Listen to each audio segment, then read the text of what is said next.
Բարև ձեզ սիրելի հայրենակիցներ, այսօր տաղավարում իմ հյուրը վետոշարժման հիմնադիր, իսկ հիմա արդեն նաև Արթուն ենք շարժման նախաձեռնողներից Նարեկ Մալյանն է, պարոն Մալյան, շատ շնորհակալ եմ, որ հրավերը ընդունեցիք։ Ես եմ շնորհակալ հրավերի համար։ Այդ Արթուն ենքը Զարթնիր Լաոյի երկրորդ սերիան է։ Միջև ձեր հարցին պատասխանել է, ես օգտվելով առիթից ցանկանում եմ սովորաբար սովորություն չունեմ,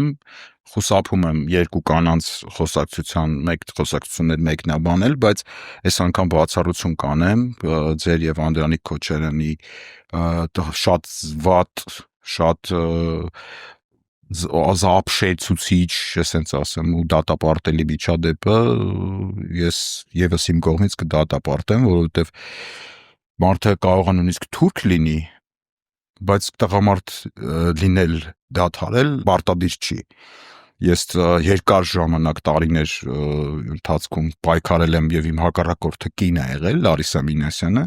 բայց երբեք կոռեկտության սահմանները չեմ անցել։ Լարիսա Մինասյանի մասին խոսելուց դուքից նույնիսկ դուի չեմ անցել, դա բացարձակ ոչ քո պայքարի արդյունավետությունն է բարձրացնում, նման խուլիգանական պահվածքը, դա ուղղակի մարդու դաստիարակության մասին է վկայում, կամ դրա ավելի շուտ դրա բացակայության մասին է վկայում։ Զարթնիր Լաոյի հետ ասոցիացիաներ Մինչև Զարթնիր Լաոյին անդրադառնալը, քանի որ Անդրանիկ Քոչարյանով սկսեցիք, Անդրանիկ Քոչարյանը ճիշտ է, որ ձեզ ֆինանսավորում է, ձեր ֆինանսական աղբյուրի բարեբախտաբար երբեք Անդրանիկ Քոչարյանին երբեք հանդիպած չկամ, կյանքում չեմ տեսել, երևի այն եզակի մարդկանցից է, որից հաստատ կմերժեի ֆինանսավորում, ընդհանրապես իր նման մարդկանցից։ Իսկ մյուսներին մյուս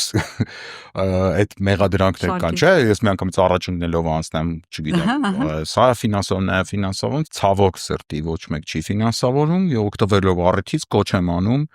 այդ սովորաբար մեղադրում են կամ երկրորդ կամ երրորդ նախագահն է ֆինանսավորում ինչ-որ մեկին։ Երրորդի հետ են ավելի շատ կապում։ Իմ մասով չգիտեմ կոնկրետ որ մեկին է, ես երկու նախագահներին էլ կոչ եմ անում անպայման ինձ ֆինանսավորել, բայց ցավոք սրտի ցավում եմ, ես վատ բան որպես չեմ վերաբերում։ Եվ վատ բանը այն է, որ չեմ ֆինանսավորում, բայց այդ մասին խոսում են։ Դրա համար շնորհակալ կլինեմ, եթե ֆինանսավորեմ, որովհետև այս պայդրությամբ անկեղծ ասած տենց ֆինանսների կարիք էլ չունենք, այն ինչ որ նախաձեռնել ենք, դա ինչ որ ֆինանսների հետ կապված չի, բայց ամեն դեպքում մենք մեր նախորդ նաև գործունեությունը եթե նայեք, տեսեք ամեն ինչ հրապարակային է, մենք սկզբում գաղափարը ձևավորում ենք, հավաքվում ենք այդ գաղափարի շուրջ, եթե կարիք է լինում ֆինանսի, բացարձակ վատ չենք զգում այդ ֆինանսավորման մասին հայտարարություն։ Այն եղել է դեպքեր, նաև դրամահավաք ենք արել, ինչ որ X կամ Y ինչ որ գործունեության հետ կապված, բայց երբեք չեմ էլ հետաքրքրվել։ Իմ համար կարևորը որ Հայաստանի Հանրապետության քաղաքացի լինի այդ ֆինանսավորողը կամ դրամահավաքին մասնակիցը, որովհետև պրինցիպիալ է իմ համար, ես այլ օտար երկրի քաղաքացիներից եղել է տենց դեպք մի Ռուսաստանաբնակ գործարար անունը անկեղծ չեմ հիշում, որովհետև իմ անծանոթ անուն էր միայն եւ անդադ զանգահարում էր եւ փողեր այն ժամանակ վետոյի ժամանակ առաջարկում էր ֆինանսական օգնություն, ես զուտ իր քաղաքացիությունից ելնելով մերժեցի, ինքը հետո ուրիշ իր ընկերներից մեկի միջոցով, որը Հայաստանի Հանրապետության քաղաքացի էր, եթե չեմ սխալվում, մոտ $1000 նվիրատվություն արեց, որի դիմաց մենք, որի շնորհիվ մենք այդ հայտնի են Սորոսի արձանը պատվիրեցինք, դա տենց է եղել։ Մնացած առումով ես երբեք խնդիր չունեմ։ Այս պահին չունենք ֆինանսի խնդիր, որովհետև ըստ էության գործունեությունը հրապարակային դաշտում է, այսինքն ինչ որ ակցիաներ, ֆինանս նախատեսող տենց գործողություններ չկան, երթադեպ իմ լայվերն է, իմ լայվերը ֆինանս պետք չի լայվի համար, կնոպ ես սխվում եմ, լայվը մտնում եմ, սենց եթերներն է, որտեղ գնում եմ, ես կարծում եմ ինչ որ փուլում այո, մենք երբ որ արդեն եթե առաջ Աստված մենք արդեն անցնենք փողոցային կամ ինչ-որ այլ գործունեության, միգուցե նաև կարիք լինի դրամահավաքի այդ ժամանակ ես ոչ միայն դեմ չեմ, այլ նաև կխնդրեմ բոլոր այն մարդիկ, ովքեր ցանկություն ունեն, դա կլինի երկրորդ նախագահ, դա կլինի երրորդ նախագահ, դա կլինի ով ուզում է լինի, ես բացարձակ բարի նպատակներին թող մասնակցեն, այնպես որ տենց խնդիր չկա։ Ես այն մարդկանցից չեմ, որ վայ, չէ, ես սրա հետ կապ չունեմ կամ նրա հետ կապ ունեմ։ Ես սիրով կապ կունենամ բոլորի հետ, ովքեր կոժանդակ են այս չարիքի իշխանությունից ազատվելուն, ինչպես ասում է Բագրատ Սրբազանը։ Բա որ ձեր դեմ էլ հանեն այդ չեկերը հետո հրապարակեն, ասեն տեսեք հրապարակված լինելու։ Այդ չեկերը լինելու հրապարակային, այսինքն ամենակարևոր բանը, Ռիփսիմե ջան, ամենակարևոր բանը, որը այս նորամուծությունը ըստեյության այս քաղաքական պտոր, փդած, թարախակալված դաշտի համար, ինչը ես անում եմ եւ ինչով է դրանով է պայմանավորված իմ առաջ քաշած թեզերի միանգամից ժողովրդական դառնալը, դա այն է, որ ես կոչ եմ արել հրապարակայնության։ Նույնիսկ այն բաները, որից սովորաբար կուլուարներում է լուծվել, սովորաբար շուտ թաքուն հանդիպումների մեջ է լուծվել, ինչ որ ձեր ասած թաքուն չեքերի տեսքով է եղել, լավ առումով եմ ասում, այսինքն դրանք ինչ որ վատ դավադրությունների առումով չեմ ասում, ուղղակի ընդունված է եղել քաղաքական հիմնական process-ները անել վարակույրների հետևում, կուլուարներում եւ ժողովրդին հանրության հրամցնել այդ փոքրիկ հատված, այդ այսբերգեն փոքր երևացող հատվածը։ Ես դրան դեմ եմ, ինձ սկսում եմ ինքս ինձանից, այսինքն ես պատրաստ եմ ցանկացած հրապարակային բանավեճի հարցի, հարցադրման, չգիտեմ, տարբեր հարցերի եւ նույնիսկ ուրախ կլինեմ, եթե մարդիկ կլինեն, ովքեր իմ առաջ քաշած այս բարեկամ արդեն մեր առաջ քաշած թեզերը բովանդակային քննադատեն, մենք էլ այդ թույլ կողմերը իմանանք, նախապես դա ուժեղացնենք, ավելի ուժեղ լինենք, դա միայն օգուտ է, հա։ Իսկ մի բան հարցնեմ, եթե մարդիկ լավ քաղաքական գործիչները լավ բան են ուզում ժողովրդի համար անեն, որը ենթադրում եմ դա տենց է, հա, ընդդիմությանն է վերաբերվում, այսինքն չեմ էլ վիճարկում այդ թեզը։ Դեպքում ինչու են իրանք դա թաքուն անում։ Ինչի է դա թաքուն արվում այդ ամեն ինչը։ Գաղափար փոխտվողը չի ուզում իմանան, որ ինքը Ես չեմ ուզում այտենց փոխտվող, որը որ չի ուզում, որ իր մասին իմանան, ինձ պետք չի։ Սովորաբար նման փոխտվողները նաև այտենց պատվիրատուի կարգավիճակով են հանդես գալ։ Ինձ պատվիրատու պետք չի։ Եթե ես կունենամ անելու ինչ որ բան, որի համար կպահանջվի ենթադրենք $1000, ես այդ ինչ որ բանը նախ հրապարակային կբացատրեմ, թե դա ինչ է, կնշեմ գումարը եւ ովքեր որ այդ փողը կփոխանցեն, կասեմ շնորհակալություն իրենց։ Որևիցե բան չի պարտադրում ինձ այդ ենթադրենք դրամահավաք արած մարդկանց հավելյալ ծառայություններ մատուցեմ ես այդ մարդկանց, որովհետեւ դա շատ արդար պայմանագիր է։ Ես անում եմ մի բան, որը իրանք չեն անում, չեն կարող անել կամ միգուցե ժամանակ չունեն անելու, դա ես եմ ինձ վրա վերցնում։ Իրանք իրենց մասնակցությունը լինում է այդ պարագայում այդքանով ու դրանով սահմանափակվում է իրանք ազդեցությունը ցանկացած բանի վրա։ Զարդնիր լավի։ Զարդնիր լավ չէ, Արթուն ենք շարժումն է, նախ ասեմ ձեզ, անվանումը շատ երկար քննարկվեց, իրականում ուրիշ բան էինք մտածել, 2 օր առաջ հավաքը եղավ մեր մոտ, ովքեր են հավաքվում, դից սկսեմ, այդ շարժման հիմնադիրները եւ այդ շարժման մասնակիցները, իրենք սովորական հասարակ մարդիկ են, իմ նման ցուցարարներ, sense դնենք մեր անուն։ Որևէ քաղաքական ուժի անդամ չէ։ Գիտեք, կարող են լինել, ես չեմ հետաքրքրվել։ Կարող են լինել։ Սովորաբար քաղաքական ուժի անդամ լինել, դա նշանակում է, որ մարդը քաղաքական ինչ-որ կարիերա է ուզում անի, ինչ-որ քաղաքական նպատակներ, սովորաբար չեմ ասում միշտ, այդ դեպքում մի քիչ դժվար կլինի այդ մարդու համար ինտեգրվել մեր հետ, որովհետև հա իր համար դժվար կլինի, ոչ մենք բացենք բոլորի համար, բացարձակապես բոլորի համար, առանց բացառության, ընդդիմադիր դաշտի մասին է բնականաբար խոսքը, բայց նու հա հիմնական մասում ինձ թվում է հավաքվել են մարդիկ, ովքեր զուտ ցուցարարի փովից, այսինքն point of view-ից մասնակցել են բոլոր հնարավոր ցույցերին, երթերին, պանելային քննարկումներին, դահլիճային հանդիպումներին, ստորագրահավաքներին, ինչ արել են,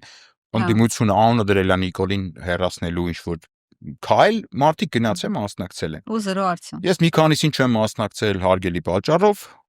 բանտում էի գտնվում, դուրս գալուց հետո էլի նորից ամբողջությամբ մասնակցություն ցուցաբերեմ եւ արդյունքը եղել է 0։ Հիմա այդ մարդիկ ամեն ցույցից հետո շատ նեղված գնում են տուն, ինչ-որ բաներից շատ օբյեկտիվ բաներից դժգոհ եւ այլն, բայց էլի նույնիսկ հույս են փայփայում, որ ինչ-որ մի պահ կլինի այդ արդյունավետ կռիվը, իրանք կմասնակցեն։ Իմ առաջարկը այդ մարդկանց եղել է հետեւյալը, ու դա ստացել է մարդկանց հավանություն այդ առաջարկը, որ քանի մենք հիմա դժգոհում ենք ընդդիմության արած քայլերի արդյունավետությունից, ընդ որում էլ եմ ասում, չեմ քննադատում ընդդիմությանը, անկեղծ ձեզ ասում եմ, այդտեղ կան շատ բարոյական մարդիկ, ովքեր փորձել են ինչ-որ բան անել, բայց չի ստացվել, անկեղծ ասում եմ։ Եվ իհարկե կան նաև քաղաքական ավանտյուրիստներ, իրանք շատ տարբեր, այդ ամպլիտուդան շատ մեծ է։ Ամեն դեպքում խոսքը նորմալ ընդդիմությունների մասին է։ Հիմա մարդիկ, ովքեր փորձել են ինչ-որ պատճառներով չի ստացվել։ Ավելի ճիշտ է, մենք գտնում ենք, որ արդեն հասել է իրավիճակը այնց, որ ոչ թե պետք է ամեն անգամ դուրս գալ փողոց եւ այսպես հույսով նայել առաջնորդության հարթակին, թե այնտեղից ինչ իմաստություն կհորդա դեպի մեզ, ճիշտ կլինի, որ մենք, այսինքն հանրությունը, ցուցարարները ձևավորեն ապագա հարթակը, իրանց պահանջները դնելով, ընդ որում օբյեկտիվ պահանջներ, հո մենք չենք ասում մեզ, չգիտեմ, գարաժի տեղ տվեք կամ պաշտոն տվեք կամ փող տվեք, մենք ասում ենք, որ առաջնորդը պետք է լինի վճռական։ Մենք չենք էլ ասում, որ ինչ-որ ուրիշ տեղից պետք է գա այդ առաջնորդը։ Այսինքն դուք չափանիշներն եք սահմանում, այսպես ասած 90-60-90, հիմա ով հենց կակաց 3 չափանիշ էլ է։ Ուրեմն դա օրակարգ, ծրագիր, վճռականություն, ձեր եթերից էլ եմ այդ մասին խոսել անցած անգամ, հիմա ավելի դա առարկայական վիճակի ենք վերել։ Օրակարգ ծրագիր, վճռականություն, օրակարգ, այսինքն գաղափարի շուրջ համախմբում, ծրագիրը դա քայլերի հերթականությունն է, հարազատ ջան, եղբայր ջան, այն քայլերը, որը հերթականությունը դու պետք է անես, որ այն վերջում Նիկոլը հելնում է, այդ մեջտեղները խնդրում են բացատրի մեզ ինչ են կանելու։ Այսօր նաև խնդիր կա այն ծերը բացատրել, որովհետև արդեն մեր առաջնորդները ինչ էլ դաժե անգելացել են, իրանք դաժե չեն ասում վերջ ոնց է գնալու Նիկոլը։ Ըստ դա լինելու հրաժարական, պրոստը դեպրեսիայի մեջ անգնելու Նիկոլը տենց թողին եղանա գնա, թե իմպիչմենտ է լինելու, թե չգիտեմ ուրիշ բաներ։ Այդ վերջի մասը նույնիսկ դա չի ասվում։ Ես անունակ մի շաբաթ տվայտվելուց հետո նոր հասկացա, այն էլ դեդուկտիվ մեթոդով հասկացա, որ օրինակ Բագրատ Սրբազանը իմպիչմենտի շարժում ասկսեց, այսինքն վերջում իմպիչմենտ ալնելու։ Այնինչ կարելի էր այդ մասին պրոստը պարզ ասել, որ Ժորժ ջան, ես իմպիչմենտ եմ անում, այս էլ մեջտեղն է։ Ընդ որում ծրագրի մասով նույնիսկ շատ ճնշում չենք է գործադրում։ Ասում ենք ուղղակի դուրս եկեք, հայտարարեք, որ կա այդ ծրագիրը, մի ասեք։ Անկեղծ ասած անիմաստ է դաժե չասել է, որովհետև եթե մի բանը 2-3 հոգի իրար մեջ խոսում են, իսկ ծրագիրն այնպես բանա, որ պետք է մի քանի հոգով իրար քննարկեն, բնական է։ Արդեն ազգային անվտանգության ծառայությունը վստահ եմ ասում ձեզ, այդ մասին տեղյակ է լինում, իսկ Նիկոլ Փաշինյանը 2 վայրկյանից հետո ինքն էլ է տեղյակ լինում։ Հետևաբար, եթե Նիկոլը գիտի քո ծրագիրը, դու գիտես քո ծրագիրը, բա ումից ենք թաքցնում ժողովրդից։ Իմ կարծիքով ավելի արդյունավետ է, սա սուբյեկտիվ կարծիք որպես նայեք, ավելի արդյունավետ է հենց միանգամից հրապարակային ասելը։ Որովհետև մեկը գիտեն, սա գիտեն ինչ ես դու անելու, ընդ որում դες ինչ-որ մանևրելու տեղ առանձնապես չունես, դա սովորաբար անում են մարդիկ, ովքեր տենց սիրում են խորհրդավոր տեսք, ընդունել որ իբր թե իրանք ինչ-որ հավելյալ գիտելիքներ գիտեն, որ ոչ մեկ չգիտի, ինչ-որ սենց վիճակ։ Մենք ունենք ինֆորմացիաներ, որ սենց բան։ Սովորաբար դրանք կյանքը ցույց է տալի, որ վերջանում են անարդյունավետ։ Իմ կարծիքով հանրությունը կարոտ է ազնվության։ Ազնիվ խոսքի, արդար խոսքի, այսինքն ինչը պետք է անի քաղաքական գործիչը, պետք է գնա հանրությունից վստահության կրեդիտ ուզի։ Չէ՞ պետք է մարդիկ այն որ մարդիկ պատրաստ են փողոց գալ, մենք դա բոլորս գիտենք, համ բոլոր սոցհարցումներով, համ վերջի շարժումով, բայց ինչի դուրս չեն գալիս, չեն վստահում։ Այ պետք է քաղաքական գործիչը այնպեսին առաջնորդը այնպիսի առաջարկ պետք է անի հանրությանը, որ հանրությունը այդ վստահության կրեդիտը տա։ Իմ կարծիքով դա հնարավոր է միայն հրապարակային առաջարկով, հրապարակային եւ անթաքույց թեկուս ընթացքում ունենալով սխալներ, այդ սխալները բոլոր անսխալ մարդ չկա, հո բան չեն, պոնտիֆիկը չեն այդ առաջնորդները, որ անսխալականության բան ունեն, իմունիտետ ունեն։ Իրանք սխալական են ըստ էության, բայց պետք չէ սխալները կոծկել, թաքցնել, մարդկանց էշի տեղ փորձել դնել ասել դե ժողովուրդը չհելավ չեղավ, սխալ է։ մեր ընդդիմությունը մի քիչ առաջ անցնելով ասեմ ներողություն եմ խնդրում, մենակ ոնց որ մենախոսություն իմ մոտ լինի, մեր ընդդիմությունը այս վերջերս ворթեգրել է, գիտեք ինչ գործելավոճ, ես շատ եմ արդեն տեսնում տաղավարներում այն մարտի 7-ին ընկերուհու հետ կռվող ընկերոջ գործելավոճ։ Մեր ընդդիմադիր առաջնորդներին, գործիչներին շատ լավ գործիչներին ընդ որում, վատ առումով չեմ ասում, ես շատ եմ տեսնում տաղավարներում նեղացած դեմքով։ Շո մունատներով են որ գնացեք դուք այնտեղ մի բան արեք, ինչը դուրները չի գալի, դուս գայք փողոցը, շուտ նեղացած բաներ։ Իրանք իմ կարծիքով ապրիորի նեղանում են պայմանական ինձանից եւ հանրությունից, որ շատ հարցերի պատասխաններ չտան, էլի մարտի 9-ին նորից բարիշ են ընկերուհու հետ, հասկանում եք։ Այսինքն այդ պահը, այդ անհարմար հարցերի պահը, իրանք բաց թողեն։ Բայց տես չի լինում։ Հարգելի ընդդիմադիրներ եւ շատ սիրելի ընդդիմադիրներ, ասենց ասեմ, մարդիկ կան իրանց մեջ, որոնց հետ ես ընկեր եմ։ Իրանց շատ սիրում եմ, շատ հարգում եմ։ Ոչ մեկի հետ ոչ հատուկ անձնական ջերմ հարաբերություններ ստեղծելու, ոչ էլ առավելևս վիրավորելու նպատակ ես ունեմ։ Չկա տենց բան։ Իմ հարաբերությունները իրանց հետ քաղաքական են։ Իմ պահանջները իրանց, այդ արդեն նաև մեր, այդ արդյուն ենք շրջանակներում բացառապես քաղաքական են։ Դեպաբար դեռ չկա նեղանալ կամ չնեղանալ։ Ոչ մեկի տեղը ես չեմ ուզում զբաղեցնեմ, առաջնորդելու ոչ մի բան չունեմ, հավակնություններ չունեմ, ոչ մի բան, ոչ մի ինչ-որ շարժում։ Ուժեղացնել ցանկացած շարժում, ցանկացած հակաիշխանական գործընթաց պատրաստ եմ ամբողջությամբ անկախ անունից։ Չկա այնպիսի ընդդիմադիր գործի անուն, որի պատրաստ չլինեմ ամեն ինչով օժանդակել ու սիրով, մեծ սիրով։ Պարոն Մալյան, դուք սկսել եք մարտեր առանց կանոնների, հատկապես Հայաստանի երկրորդ նախագահ Ռոբերտ Քոչարյանի եւ նրա թիմակիցների դեմ։ Ունքերը կիտում եք հիմա, որովհետև գիտեմ ինչ եք ասելու եք, չէ, ես ընդամենը մի 18 աջակցի մասին է խոսքը, դա Ռոբերտ Քոչարյանը չի եւ այլն, բայց այդպես է ընկալվում հանրության կողմից։ Հիմա ասեք ինչի եք այդ մարտերը սկսել, արդյոք դրանով Փաշինյանի ջրաղացի ջուր չեք լցնում, որովհետև ինչպես Քոչարյանականներն են ասում, տեսնում եք, որ Հայաստանի թիվ 1 ընդդիմադիրը իրենք են, ուզում եք այսպես գծերից դուրս թողնել թիվ 1 ընդդիմադրի։ Հարցերի փունջ էր։ Նախ սկսեմ նրանից, որ դա ես չեմ ասել, դա հենց երկրորդ նախագահն է ասել։ Երկրորդ նախագահը իր աջակիցներին ասաց, որ մենք իրանց հետ կապ չունենք, մենք իրանց վրա ոչ մի լծակ չունենք, ինչ-որ միտք արտահայտվեց։ Այդ միտքը բազմաթիվ անգամ կուլուարներում արտահայտվել է մինչև հրապարակային դառնալը։ 18 հոգանոց ես եմ հաշվել, դա իմ հաշվարկներն է, 18 հոգանոց մի հատ խումբ կա ագրեսիվ բանում, սոցցանցերում իրանք հիմնականում, որոնք իդեպ ամենամեծ վնասը իրանք են հասցնում երկրորդ նախագահին, պարզ ասեմ։ Այդ ագրեսիվ խմբակը իր կյանքի նպատակն է դարձրել հայհոյել, սուտ բաներ տարածել, վատաբանել ցանկացած մարդու ու մեջ իրանց պատկերացումներով կտեսնեն մրցակից Ռոբերտ Քոչարյանին։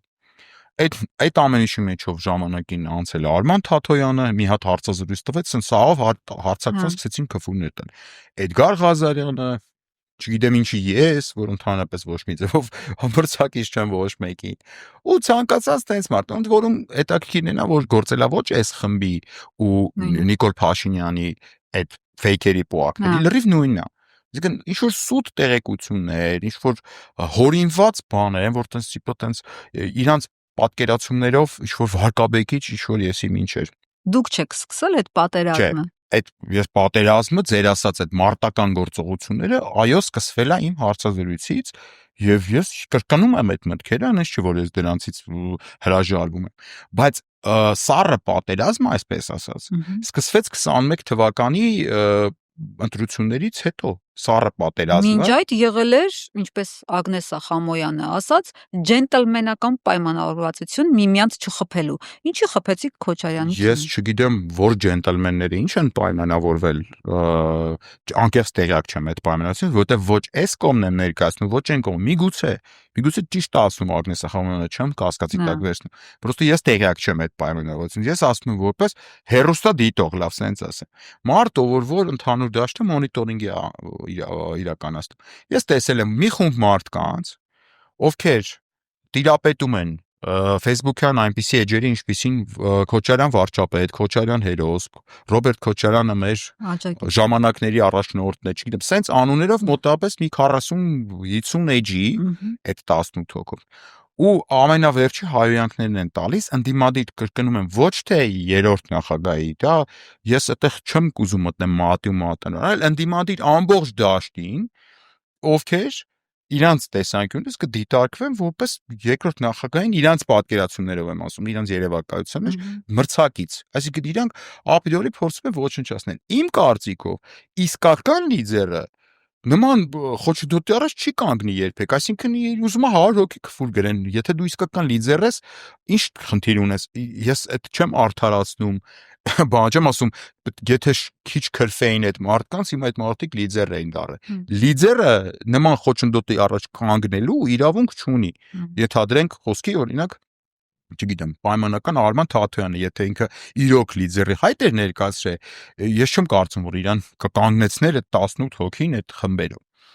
Այս խոսակցությունները եղել է բազմաթիվ անգամ, այսինքն կապը հաստատվել երկրորդ նախագահի շրջապատի հետ, եւ հարց ա տրվել, որ այս մարդիկ ինչ-որ վեջեր են բացել, ինչ-որ քֆուրներ են գրում, բան, ընդեղից միշտ եղել է պատասխան, մենք իրանց հետ կապ չունենք ընդհանրապես, բացարձակ կապ չունենք։ Ինձ անձամբ դա իմ հետ դա եղել, այսինքն ես հարցել եմ, այդ պատասխանը ստացել եմ։ Այսինքն մի րոպե կներեք, ձեր հետ կապված հիմնական քննադատությունը, երբ որ ես լսում եմ անձնական շփումներում եւ այլն, այն է, որ դե Մալյանը ոչ տղամարդավարի է անում, հրապարակային դաշտ է հանում ներքին լվացքը, ինքը կարար տղամարդավարի մոտենար, ասեր ախպերս դա մի արեք, այսինքն այդ ներքին բանը եղել է, հիմա արդեն անցել է հրապարակային դաշտ։ Այսինքն տղամարդկանությունը, հրապարակայնությունը իրար հետ ինչ-որ հակասության մեջ են մեր կյանքում։ Դե ասել տղամարդը, դե խնդիր ունես ես տղամարդը, Մալյանը ասում է,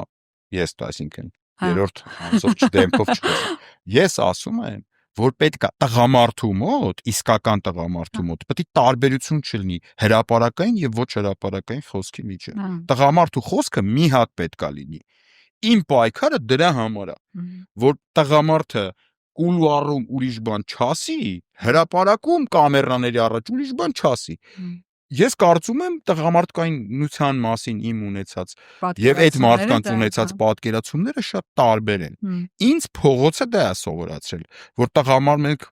բանում սիլաչիում ասում ենք տղան պետք է դաժե կոսմոսում իր խոսքի տերը, ասես մի հատ բան ունենք, էլի, փուճուր ժամանակ իր խոսքի տերը լինի։ Հիմա եթե տղամարդը ստեղ ասում է մի բան, հրապարակային ասում է ուրիշ բան, ես կարծում եմ ըստ ինքը ունի տղամարդկայնության խնդիր, ոչ թե ես։ Հիմա ձեզ ուրիշ բան են հավատացրել։ Ես հանել եմ հրապարակային դաշտ այդ խնդիրը եւ այո, շարունակելու եմ անդադ հանել ցանկացած բան եմ,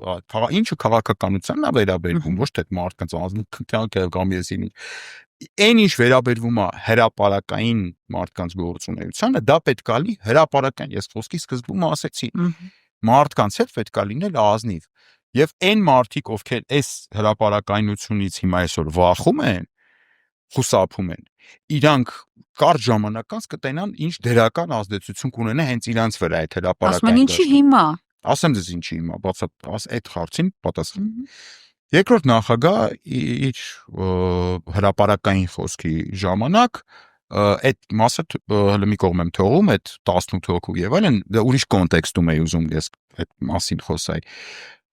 Ինքը հայտարարեց, որ գնալու է նաև դիտարկում որպես պայքարի միջոցներից մեկը 26 թվականի ընտրություններ։ Հայաստանի քաղաքական դաշտում 2 հոգի է ինչեւ հիմա խոսել ընտրություններից։ Մեկը եղել է Նիկոլ Փաշինյանը, իր հայտնի հայտարարության մեջ, որ ասեց 26 թվականի ընտրությունից հետո այդ Էրդողանին հաճելի փոփոխությունները սահմանադրական հանրակրվեով կանեն, այսինքն հղում արեց 26 թվականի ընտրություններին։ Իսկն Էրդողանն ու Նիկոլն են սպասում 26 թվականի ընտրություններին եւ պարզվեց ընդդիմության դաշտում Ռոբերտ Քոչարյանը։ Իմ մոտ տպավորություն ստացա ես եւ ես փորձեցի այդ տպավորությունը նաեւ հրապարակային ճշտել, որ երկրորդ նախագահը չունի ռեսուրս փողոցային պայքար իրականացնելու, ինքը մնացել է այդ 18 հոգու հույսին, այդ ակտիվ, որոնք սոցցանցերում են եւ որոնց մեծ մասը Հայաստանում էլ չեն։ Որտեղից եք վերցրել, որ 26 թվի են գնում իրենք։ Ես այդ հարցին հստակ կպատասխանեմ, ես չեմ վերցրել։ Պարոն երկրորդ նախագահ Հարգարժան, պարոն երկրորդ նախագահն է ասել, որ ինքը դիտարկում է 2026 թվականի ընտրությունների ծանրակշիռ մասնակցություն, դա իր խոստն եմ ասում։ Հա, բայց չեն բացառում մինչև այդ ինչ որ շարժումներ, ինչ որ գործընթացներ չեն բացառում, դա էլ չեն բացառում։ Ես ձեզ ասեմ ուղի խոսքը եթե ցիտեմ ինքը շատ ավելի վատական հիմա դուք էդի փորձում եք բանը։ Չէ, ես չեմ փորձում։ Ես Լևոն Քոչարյանին անձամբ հարցրել եմ, ասենք ինքը ասում բացառում։ Քվարկումը շատ լայն է։ Չեն բացառում որ կարող է լինի շարժում, չեն բացառում որ կարող է լինի փողոցային պայթք։ Ես չեմ բացառում որ կարող է անձրև լինի կամ ձուն գա, այսինքն եթե խոսքը գնում է process-ների մասին, որտեղ քո մասնակցությունը չկա, քո նախաձեռնությունը չկա, այդ դեպքում ինչ իմաստ ունի դու բացառես կամ չբացառես, կամ կներեք քո չբացառելուց դրանք կախված չեն։ Այսինքն եթե ես վաղը կամ Բաղդադ Սրբազանը այսօր շարժում է սկսել, դրա հետ իրանք ինչ կապ ունեն։ Այս է հարցը։ Եվ այս ամեն ինչ այդ սոուսը տալը, որ մենք պատրաստ ենք թե փողոցային պայքարի, թե արտահերթ ընտրությունների, թե հերթական ընտրությունների պատրաստվում ենք։ Ոնց է արտահայտվում այդ պատրաստվելը փողոցային պայքարի։ Ես այդ եմ ուզում հասկանամ։ Իմ կարծիքով, իմ տպավորությամբ ասեմ ձեզ, միգուցե սխալ է, դա կյանքը ցույց կտա։ Ռոբերտ Քոչարյանը չունի ռեսուրս փողոցային պայքար, իսկ բոլոր հնարավոր Նիկոլ Փաշինյանին հեռացնելու հնարավոր միջոցների մեջ կա փողոցի կոմպոնենտ։ Ընտրություն դա կլինի 2026 արտահերթ Եթե ընդդիմադիրի տեսանկյունից ենք նայում, պայման պետք է զուգահեռ լինի փողոց, որպեսզի հաջողություն հասնեն, բայց ես ուղղակի բացառում եմ 26 թվականի ընտրություններին ինչ-որ հաջողություն, բայց կապ չունի, փողոց պետք է լինի։ Հրաժարականի պահանջ պետք է լինի փողոց, impeachment-ի դեպքում պետք է լինի զուգահեռ փողոց։ Այսինքն, այստեղ ամենակարևոր եւ պարտադիր կետը փողոցն է։ Այսինքն, եթե դու լինելով թիվ 1 ընդդիմադիրը, չգիտեմ, ամենամեծ ֆրակցիան ունենալով եւ այլն, sense ինչ-որ բաներ, հա, դու փողոցային պայքարի այդ հատվածը չես տեսնում, հատկապես այն դեպքում, երբ որ ես ձեր եթերում անցած անգամ ասեցի աշխարհակաղակական պատուհան կա Նիկոլից ազատվելու հենց այդ ժամանակ հատվածում։ Այդ դեպքում եթե քո ստրատեգիան մնում է 2026 թվականի ընտրությունների նախօրենին նորից ձևավորել ընդդիմադիր ինչ-որ դաշինք եւ ինքնահռչակվել այդ դաշինքի թիվ 1 առաջնորդ եւ այլն, Աստված քո հետ, ես վատ բան չեմ ասում։ Համենայն դեպս ես պարտավորված չեմ, չէ՞, նստեմ սպասեմ 2026 թվականի, ես կարամ հիմա ինչ-որ բաներ անեմ։ Հա դա իրենք ասում են արեք, այդքան հրաապարակ կա, մեզ եք բան ասում։ Արեք։ Մենք կաջակցենք ցանկացած բան, ինչ որ Այս բանը ինձ հիշեցնում է այս խոսույթը, հետաքրքիր խոսույթ է, դες շատ եմ լսում այդ։ Գնացեք ազատ հրապարակ կարեք։ Լիքը հրապարակներ կա։ 2020 թվականին եմ այս խոսույթը լսել, ես հենց նոր հիշեցի։ Պատերազմի ժամանակ, երբ որ ինչ որ մեկը Նիկոլ Փաշինյանին շատ նման ասում էր, հավաքվեք 5 հոգով կազմեք, չգիտեմ, խմբեր, գնացեք բրոնի ժիլետ ճարեք, փող դրեք, տանգ առեք, գնացեք կռվեք։ Այն դեպքում, երբ որ այդ ասողը պատասխանատու էր այն ինստիտուտի համար, որը կոչված էր պատերազմը վարելու, այսինքն բանակի։ Բանակը պատերազմները, կներեք, մի վարքյան, պատերազմները տանում են բանակները իրար դեմ։ Սենց ասեմ ձեզ։ Այս պարագայում ինստիտուտը գրվի եւ փողոցային պայքարի եւ այլն ամեն ինչի, դա ընդդիմությունն է։ Քոչարյանը չի մենաշնորհացրել քաղաքական դաշտը։ Մի րոպե, ընդդիմությունն է, այսինքն ինստիտուցիոնալ ընդդիմություն մենք ունենք, որը կոչված է այդ կռիվը տա, մենք իրանց ձեն ենք տվել դրա համար, չէ, դրա համար են եկել ձեն ուզի ասել են, մեզ ձեն տվեք, մենք Նիկոլին կանենք, կարճ սկիպ անելով եմ ասում։ Մենք ձեն ենք տվել, իրանք չեն կարող, ասում են, եթե դուք մեզնից լավ եք կարող, դուք էլ բան։ Իհարկե դա անպայման ինչ որ մեկը իրանցից լավ անելու կամ Նիկոլը հավերժ մնալու է, կամ ինչ որ մեկը իրանց նախորդ գործերից լավ անելու եւ անելու, այսինքն երրորդ տարբերակ չկա։ Ասում են, մենք էս ենք կարում, ախպեր ջան։ Չէ, իրանք այդ չեն ասում, մենք էս ենք կարում։ Չէ, ասում են, էս ենք կարողանում։ Եթե դուք ավելի լավ եք կարողանում, արեք, մենք ձեր թիկունքի կկանգնենք։ Մենք էս ենք կարում ասողները իմիջիալոց ավելի ազնիվ են, որովհետեւ իրանք մարդիկ են, որ իրոք արել են։ Իրոք արել են ինչ որ բան։ Ես չեմ ուզում ուղղակի անունների դաշտ տեղափոխվեմ, բայց Գառնիկ Դանիելյան մարդիկ են, ովքեր ազնիվ որը ինչ-որ բան արել են։ Հիմա մենք էս ենք Այդ մարդիկ ազնիվ մարդիկ են, ես ասում եմ, այդ մարդկանց հետ խնդիր չկա։ Նույն Գառնիկ Դանիելյանի հետ խնդիր չկա, ես Գառնիկ Դանիելյան անունը չեմ տվել այսքան ժամանակ, միայն դրական երևի բանով, կլուչով։ Հիմա Քոչարյան Նույն Բագրատ Սրբազանն էլ կարա ասի, ես այսքան եմ արել, դու գնացեք արեք։ Եվ դա կլինի ազնիվ, որտեվ այդ մարդը ինչ-որ բան արել է։ Բայց գիտեք, մարդը որ այս մտքերի հեղինակը ինքը արել է հետեւյալը, ինքը 21 թվականի փողոցային պայքարը կոնվերտացրել է ընտրությունների, վերել է տարել է ընտրությունների, հայտարարել է որ կրելու է, չի կրել։ Հիմա ասում է, ես նորից նույն բանը անելու եմ, այսինքն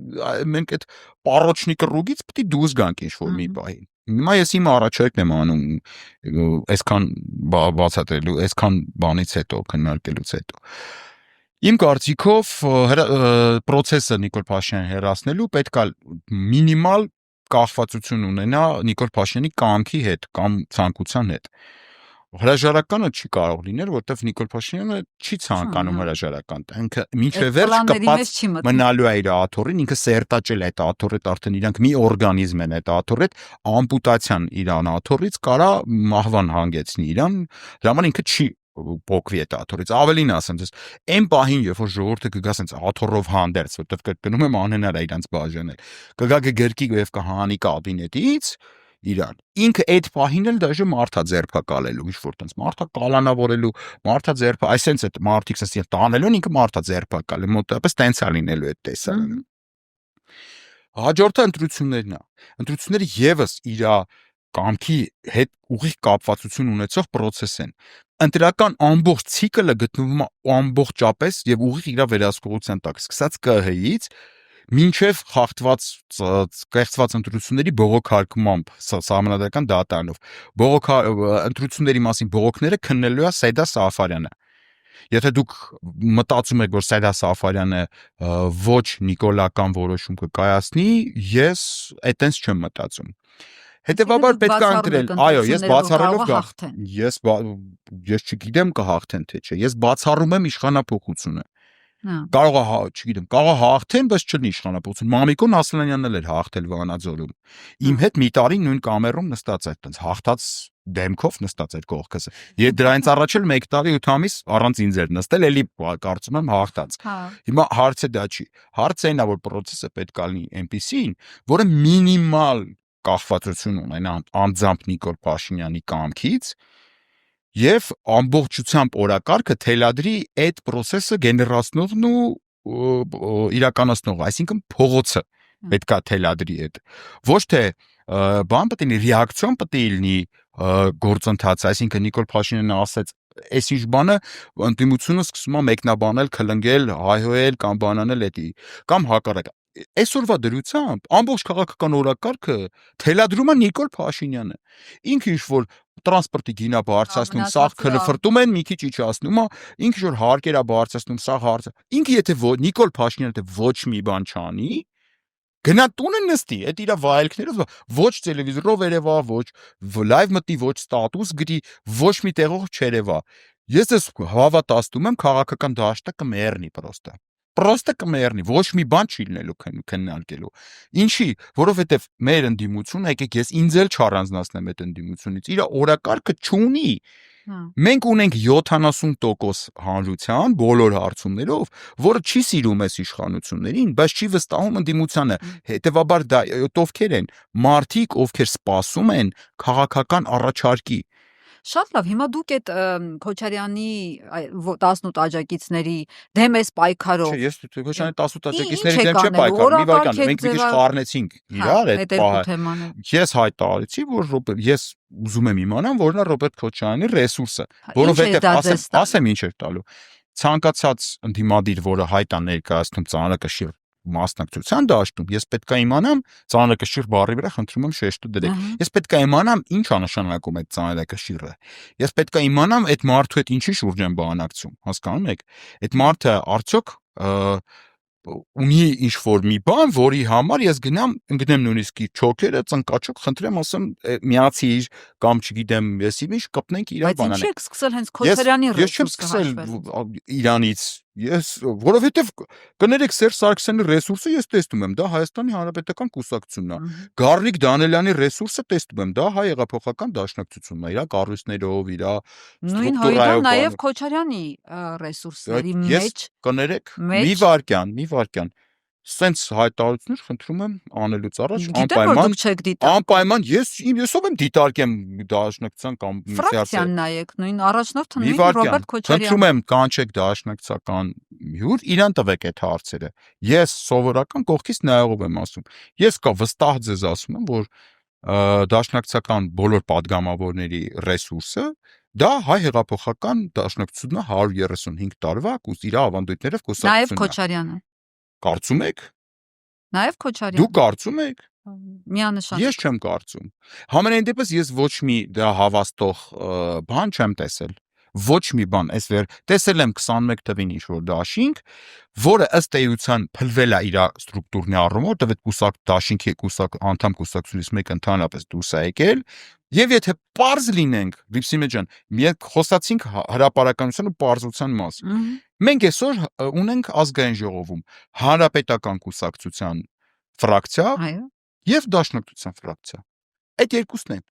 Այսօրվա դրությամբ ես դաշտում անկեղծ եմ ասում, ոչ մեկի ոչ դերը դա ամենևին իդեպ չի նվազեցնում։ Նույն Հայաստան դաշինքի մեջ նաև ոչ դաշնակցական մարդիկ են մտնում։ Մի վարքյան։ Ոմենակ դաշնակցականները չեն կազմում ֆրակցիան։ Ես ես ասում եմ, իմ խոսքը տենց է, մնացածը արդեն իրանց հետ այդ բարձաբանումները խնդրում եմ կանեք։ Տենց ես ճիշտ եմ ասում, թե ճիշտ չեմ ասում։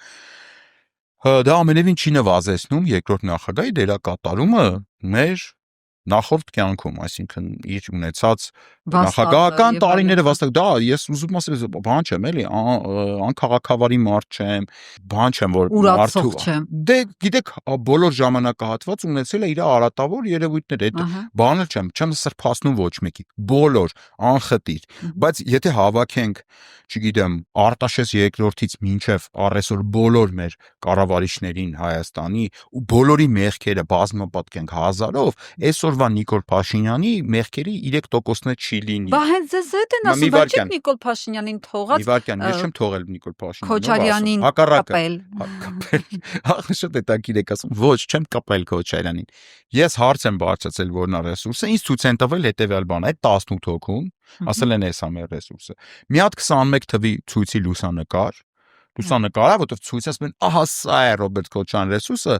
ամենազավեշտելն է, որ այդտեղ ես էլ կամ, այսինքն իմ լուսանկարին ցույց են տալի որպես ռեսուրս։ Եվ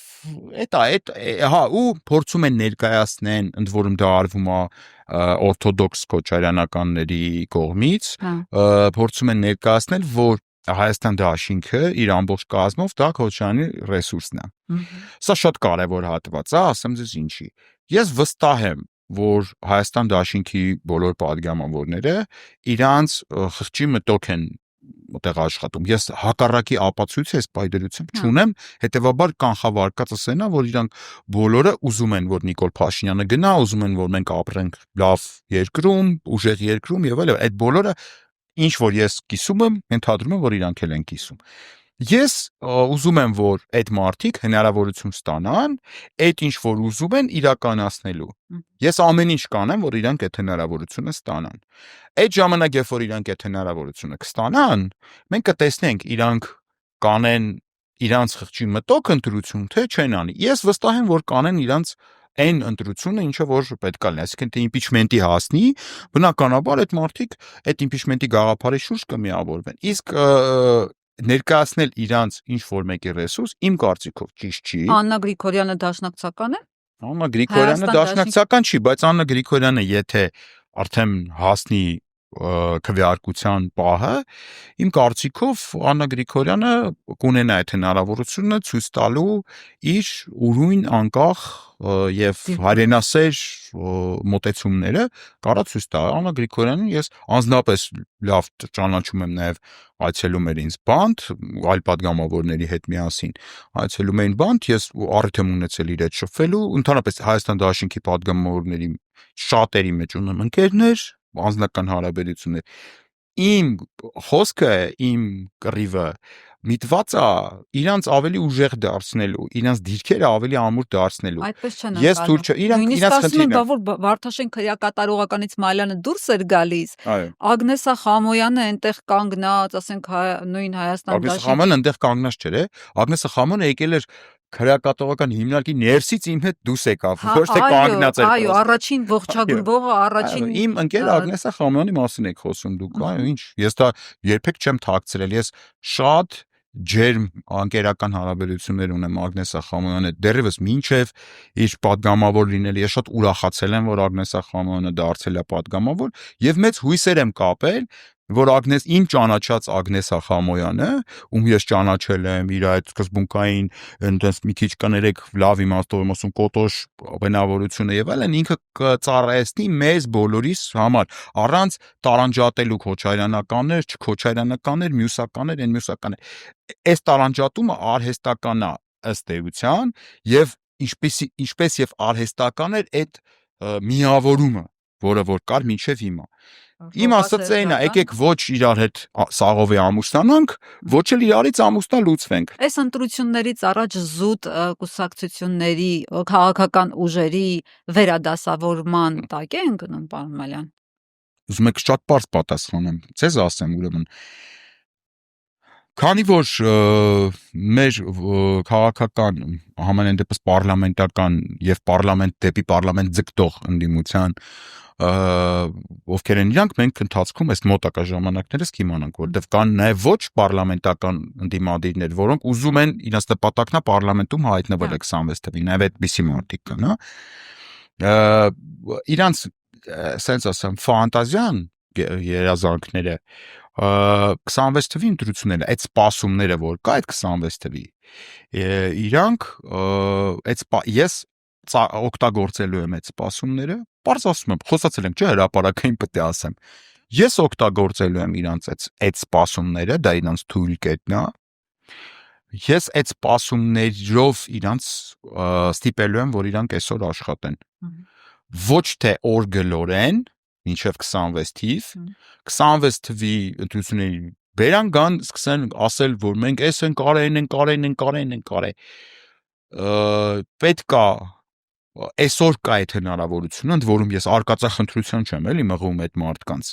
ընդ որում ես չեմ մղում այդ մարդկանց, ես ինքս պատրաստ եմ լինեմ ամենավտանգավոր կետում, այնտեղ այդտենց խնդիր չկա, չեմ ասում դուք գնացեք, ես զանգի եմ սպասում, չէ, ես կլինեմ ամենավտանգավոր կետում, որտեղ տենամ ամենավտանգավորն, բայց ես թույլ չեմ տալու, որ իրանք այդ թվում նաև իմ ընկերները ունենալով ժողովրդի քվե Նիկոլ Փաշինյանին հեռացնելու համար սենց օր սպանեն, լրվսնեն, այսպես ասած, մի քիչ երևանյան սլենգով ասեմ, մինչև 2026 թիվ։ Չի լինելու տենց։ Եթե իրանք այսօր այդ աշխարհակաղակական պատուհանը իրանց անգյալության, չգիտեմ, անհեռատեսության, չգիտեմ, անվճռականության եւ կարող է ուրիշ այլ պատճառներով չօգտագործեն, ես իրանց կաշմարն եմ դառնալու 26 թվին։ Ես չեմ դնելու ոչ մի տեղ իմ թեկնածությունը, նման նպատակ չունեմ։ Ես քաղաքականությունից զզվում եմ, ձեր եթերից այդ տարում եմ։ Ես իմ մոտ քաղաքականություն բառից ես դուրս տալի վրես։ Ես երազում եմ, որ Նիկոլը հեռանա ու ես զբաղվեմ իմ սիրած գործով, դա գրականությունն է, գրեմ։ Բայց գրականություն դա նշանակում է կենտրոնացնալ գրելու վրա։ Ես չեմ կարող 6 տարի կենտրոնանամ գրելու վրա։ Ու ես չեմ կարող կենտրոնանամ, եթե մենք Բաքվում ունենք գերիներ, հասկանում եք, ես չեմ կարող նստեմ, այդ անջատեմ, սենց մատիտը թքոտելով, ինչ որ բանաստեղծական հերումները նայելով, լիրիկական ինչ որ բաներ գրեմ, չեմ կարող։ Ես զրկված եմ իմ սիրելի գործով զբաղվելու հնարավորությունից, որպեսզի մարդիկ զրկված են ես տներից, մարդիկ զրկված են ազատությունից Բաքվի բանտերում, այդ ամեն ինչը վերականգնելու համար պետք է արագ գործել, առավել եւս ոչ թե ասում եմ մի բան արեք, շուտ արեք, առավել եւս կա դրա բոլոր հնարավորությունները։ Եթե կլինեն մարդիկ, Հայաստան դաշինքին եմ դիմում ձեր միջոցով, եթե կլինեն մարդիկ, ովքեր իրոք կուզենան լսեն, հասկանան, իրոք մի հատ ասեն, ինչ է ասում այս մարդը, եկեք հասկանանք, բան, ես պատրաստ եմ նաեւ քննադատություն, ուզում եմ լսեմ քննադատություն բովանդակային։ Նստենք, խոսանք, հասկանանք։ Ես կբացատրեմ ամեն ինչը բար առ բար դետալ առ դետալ, բայց թույլ չեմ տա կորցնել այս հնարավորությունը, ինչպես կորցրեցինք 2021-ին Նիկոլից ազատվելու այն գլխավոր հնարավորությունը։ Այդտենց չի լինելու ժողովուրդ։ Չեմ թույլ տալու։ Եթե կորցրեցինք, դուք ձեր ծոծրակը կտենաք 26 թվականին ժողովրդի քվե չեք տենալու։ Ես ամբողջ գործս թողելու եմ, զբաղվելու եմ Հակակ Հարոզով, այդ մարդկանց նկատմամբ, ովքեր այսօր կցուցաբերեն անգործություն։ Այդ ժամանակ նեղանալ չլինի, էլի խնդրում եմ, ոչ մեկից չնեղանա։ Հիմա էլ իդեպ ասում եմ, որ դուք նույն հակակարողությամբ եք զբաղվում, Պանդորայի արկղը բացել եք, մեղվի փեթակը մտել եք եւ բզբզում եք այդ մեղվի։ Բզբզում եմ այդ փեթակը, բզբզում եմ, բայց այդ բզբզելու արդյունքում ես արդեն արդյունքներ եմ արձանագրում։ Ո՞րն է արդյունքը։ Ես տեսնում եմ, նայեք, միջնաժամկետ արդյունք որպես կարամ այդ իմ ասած պահանը ֆիքսեմ, որ դիմադիրները արդեն որոշ տեղերում արդեն ասելիք չունենալով մարտի 7-ի նեղացած ընկերոջ դիրք են վերցրել, որ նեղանում են ինձանից, որ չխոսան, հասկանում եք։ Ես ուզում եմ ինձ բովանդակային դաշտում ջարդեն, սենց փշրեն, ասեն ախպեր, դու էսի սխալ ես ասում, էսի սխալ ես ասում, դու ոչ մի բան չես հասկանում, բայց բովանդակային։ Իսկ ինձանից նեղանում են, բայց ես անձնական բան չեմ ասում ոչ մեկի։ Բայց ձեր բացած թեմաները բերել են նրան, որ հանրապետականների եւ քոչարյանականների միջև փոխհրաձգություն է սկսել, բանը հասել են նրան, թե ով է բերել Նիկոլին, ով է դագաղները դրել, ով ծաղկեպսակները կապել, ով սեր լենտը բերեց եւ այլն, այսինքն եկել հասել է այստեղ։ Չի եկել, հա, այդ խոսակցությունները ես առաջացրեցի, այդ խոսակցությունները ձեզ պարզ է, որ կային այդ խոսակցությունները տակից, ապրեք։ Ես ասում եմ, ժամանակագրություն եմ ասում 21 թվից հետո, ումը պարզեք ուզում ասեմ 21 թվականի խայտարակ պարտությունից հետո ընդդիմադիրների ընտրություններում գեներացվե արդեն այն բանը խոսույթը տեղափոխվեց ով է հանելու Նիկոլից կամ ինչ ոմանց ենք հանելու, ով է բերել Նիկոլին։ Արդեն սկսեցին ամեն մի այսպես թիմ սկսեց այն մյուսին մեղադրել այդ Նիկոլին բերելու մեջ։ Ով է բերել Նիկոլին, Ռիփսիմե ջան, ես տեսել եմ իմ Ամիրյան փողոցի բնակարանի բալկոնից մի ամիս շարունակ այդ ցույցերով։ Ես դա տեսել եմ ով է բերել Նիկոլին։ YouTube-ում դրած է, կարող եք YouTube-ում խփել 0105 2018 պարլամենտ Արմենիա բառերը YouTube-ում խփեք, այդ նիստը կբերի, այդ նիստը 4 ժամ, չէ 8 ժամ է տևում, 8 ժամանոց բանա կարագ ելույթները նայելով տենակ տեսակով է։ Հանրապետականի падգամավորները քվեարկել են Նիկոլ Փաշինյանին բերել են։ Ովքեր էին առաջադրում։ Ես ընդ որում մի վարքան դա առաջադրողներին էլ չեմ մեղադրում։ Ընդ որում կներեք մեջ բերում են նաև Շարմազանովի խոսքերը, որ ասում էր, քանի ձեն պակասեց հանրապետականները կլրացնեն այդ ձեները, այդ մասը գիտեք կտրել են եւ համացան։ Շարմազանովը Կներեք Շարմազանովը դու թաքուն չի ասե, էդի տես իհայտ է եկե։ Ասուլի սա տվե 18 թվին, չէ՞։ Ճեպազույց է տվել։ Այսինքն ուզում ասեմ Շարմազանովի 18 թվի հրապարակային խոսքից մի կտոր կտրել են, լավ, հələ մի հատ եկեք վերանանք այդ թեմայից։ Պատկերացրեք, sense մի հատ վիդեո կա, վիդեո ունեմ ես, որտեղ Սերժ Սարգսյանը sense տանում է ծրարով իշխանությունը հանձնում է Նիկոլ Փաշինյանին։ Okay, եկեք այդ պահը պատկերացնենք, կա այդ վիճելի պահը Յանիմ Սերժ Սարգսյանն է տվել Նիկոլին, թե Քոչարյանի աջակիցներն են գնացել ցույցերը գեներացրել են։ Այդ վեճը հանում եմ այն իրանց ուզած ձևով։ Վիդեո կա, որտեղ Սերժ Սարգսյանը տանում տալիս է այդ իշխանությունը այդ 18 թվին։ Բայց իրանք ինչ էին անում այդ ժամանակ։ Իրանք այդ ասողները, հասկանում եք, ախր այնքան միանշանակ է եղել իրավիճակը 18 թվին։ Եղել է Սերժ Սարգսյան ու մնացած բոլորը իրա դեմ, բոլորը։ Դա միջազգային հանրություններ, դա արտաքին ուժերներ, դա հայ ժողովուրդներ, դա օլիգարխներն էին, դա, չգիտեմ, քաղաքական բոլոր ուժերն էին, դա բաններ, զինվորականներն էին, դուք տեսել եք, չէ՞, շերտ մարդիկ, բժիշկներն էին սպիտակ խալաթներով ելնում փողոց։ Այսինքն Սերժ ընդդեմ բոլորի է եղել։ Հասկանում եք։ Սերժ Սարգսյանը իր հրաժարականի տեքստը այն մի մասն են մենակ անդադ ասում այդ ես սխալվեցի Նիկոլը ճիշտ է, ընդ որում առանց երևի ընդհանրում եմ շատ խորը վերցնելու, բայց ինքը ընդեղ մի հատ ուրիշ նախադասություն կա, որը ոչ պետք չի ասում։ Այն մարդը ասում է, այդ փողոցի շարժումը իմ դեմն էր, կա ուրիշ լուծում է շարժումներին, այսինքն ուժային ցրելու բանի։ Ես պատրաստ չեմ այդ ուժային ուժ կիրառեմ այդ ժողովրդի, եթե իմ դեմը ես եմ այդ մարդը, որը որ սաղդ Հրեշ է, միավորվել եք, սաղդ Ռուսաստանով, Ամերիկայով, Եվրոպայով, հայ ժողովրդով, Սորոսով, սաղդ միավորվել եք իմ դեմ, օքեյ, ես հրաժարական եմ տալիս։ Ես չեմ գնա արյունահեղության։ Հիմա այն մարդիկ, ովքեր այտենց միավորվել էին իր դեմ, հիմա դժե սորոսականներն են ասում, որ սպաննա, Սերժ Սարգսյանն ա բերե։ Ինձ հանդիպել է Հայկ Մարությանը, ես ձեզ անունով եմ ասում։ Քաղաքապետ Հայկ Մարությանը իմ դուրս գալուց մի 10 օր հետո ինձ փողոցում հանդիպել է, ասեց ոնց չես բան երկու բառ խոսացինք, ասի լավ եմ, ասի երկար ժամանակ չէի տեսել, էլի մի քիչ տենց ասի շարիկ այս երկիրը քանդիկ, բան sense մոտապես խոսակցություն գրած, ասեց հա էլ մի ասա տեսալ Սերժ Սարգսյանը ոնց կազմակերպեց այդ սա, ասում եմ Հայկ, դու որ ելույթ էր ունենում 18 թվին հրապարակից, այդ քեզ Սերժ Սարգսյանն էր կազմակերպե ախպեր, շատ խնդալու, այսինքն հիմա արդեն այնց մի այդ միֆա, որտեվ բոլորի Այսինքն Փաշինյանից պոկված թևնել է ասում,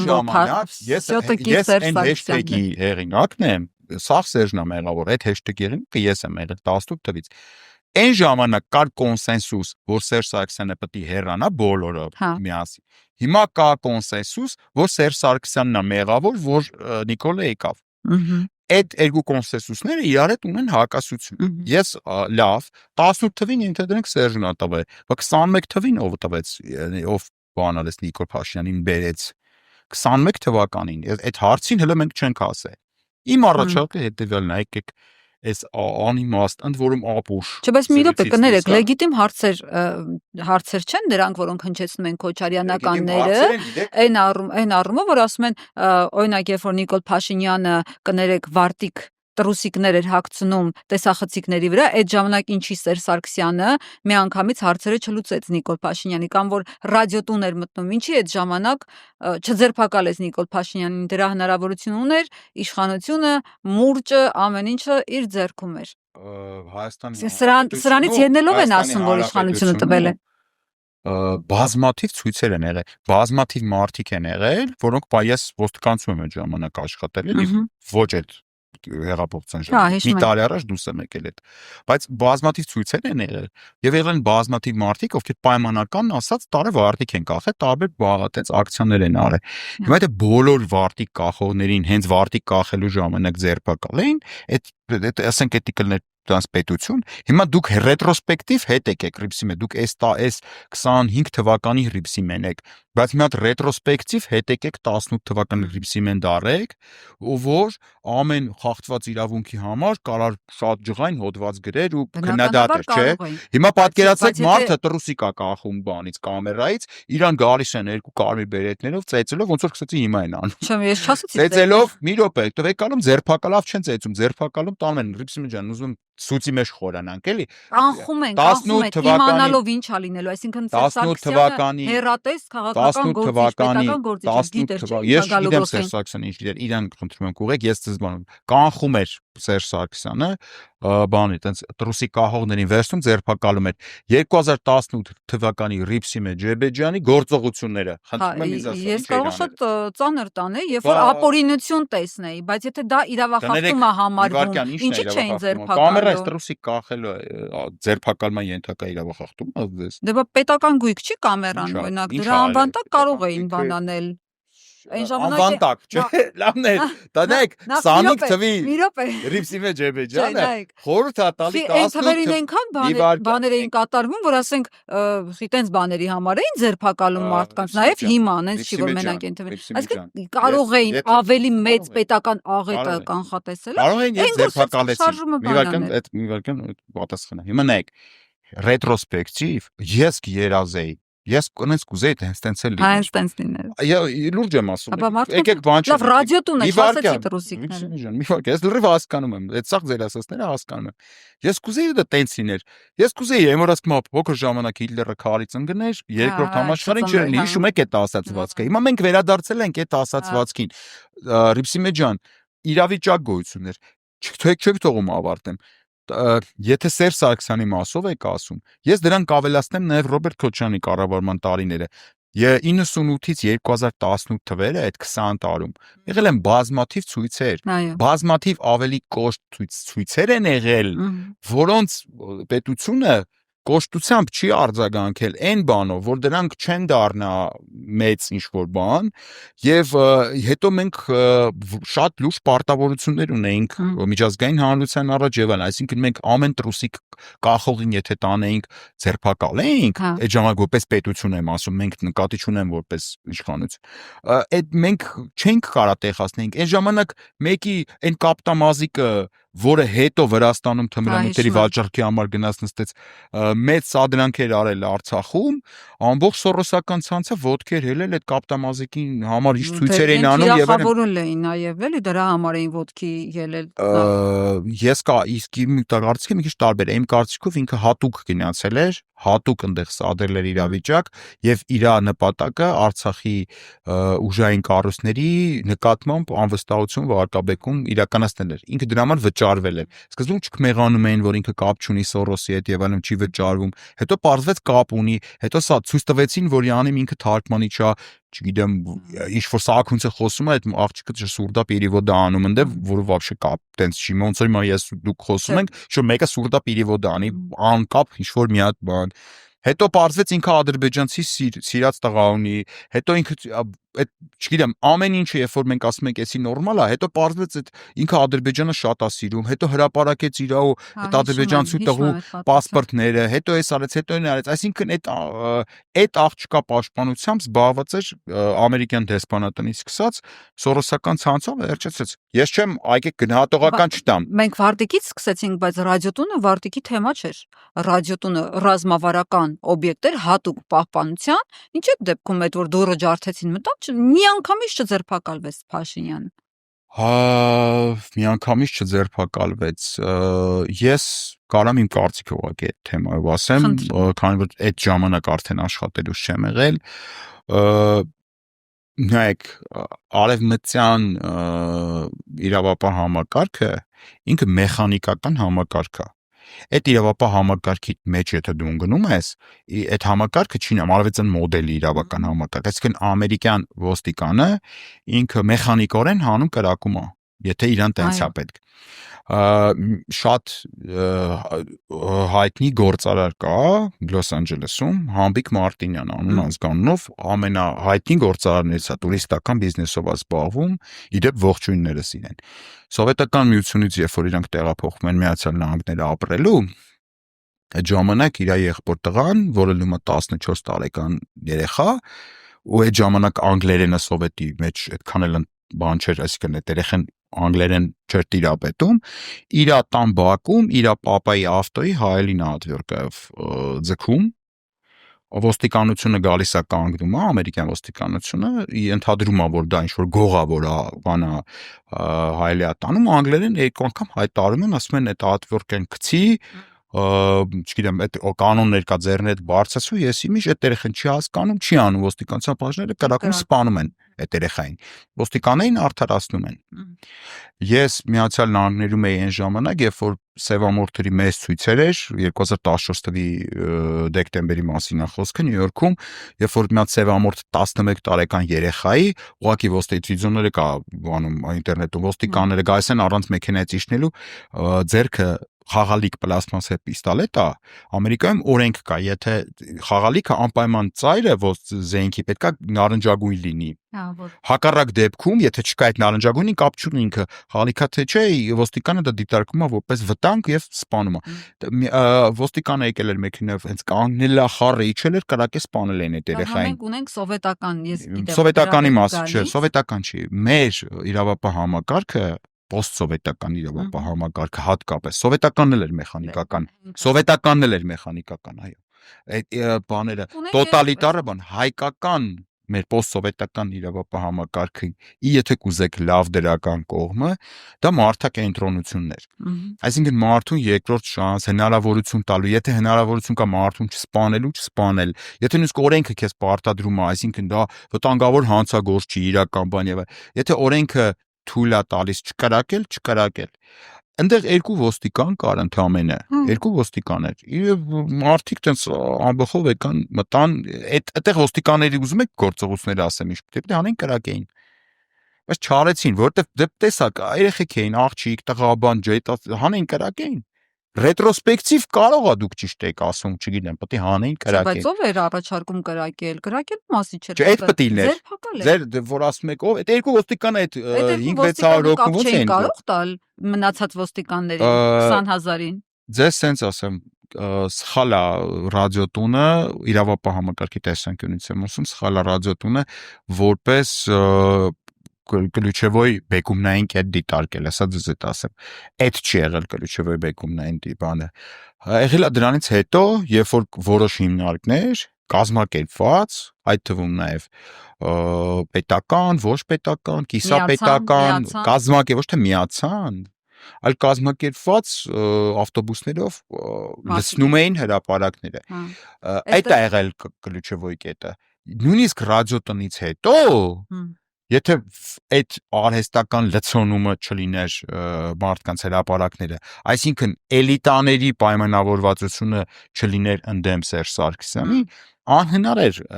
հեղափոխական զանգված ստանալ։ Էլիտա ասածը ովքեր էին։ Բոլորը։ Օլիգարխները։ Չէ, կներեք, ինձ մոտ մոլորություն կա, ես միշտ էլիտա բառը որ ասում եմ, բոլորը գնում են բիզնեսմենների վրա։ Ամբողջ էլիտան, էլիտա,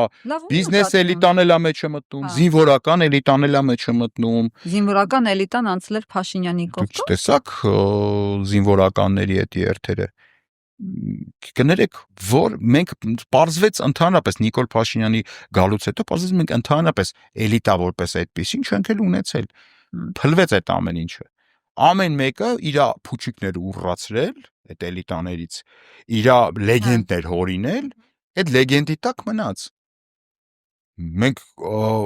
այս պահի դրությամբ մեր ցավը որն է, խիղճ ժողովուրդը առաջնորդների խնդիր ունի, որում այս պահին մենակ առաջնորդների խնդիր ունի, որտեղ ժողովուրդը կա, որովհետև մենք այս պահի դրությամբ չունենք զինվորական էլիտա, չունենք։ Ջախջախեցին։ Կներեք, եթե զինվորական էլիտային տենց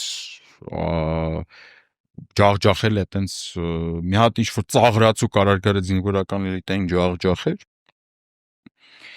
հա? Բոլորին կեսին քրեական գործերով, կեսին անվանարկելով, հեղինակազրկելով եւ գերեզման ուղարկելով։ Անվանարկելը ո՞րն է զինվորականի։ Անվանարկելը ո՞րն է։ Ձեզ օրինակ բերեմ։ Դուք կարծում եք մենակ Հայաստանում է սենց բան եղել։ 2011 թվականին Եգիպտոսում իշխանության եկավ Մոհամեդ Մուրսին, ով որ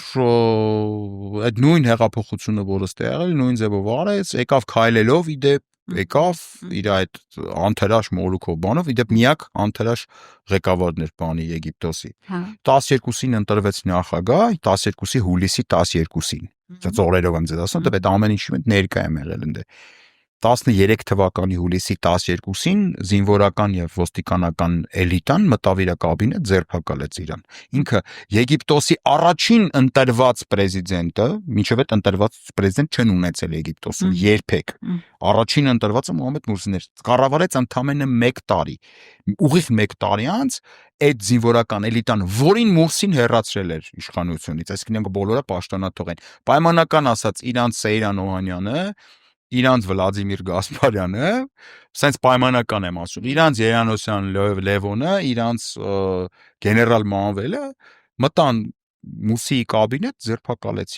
ձերբակալեցին, դատեցին, 90 կողմնակիցներին գնդակահարության դատապարտեցին, Մոհամեդ Մուրսիին էլ ցմահ ազատազրկման դատապարտեցին, որտեղ ամերիկյան դեսպանատունը խնդրեց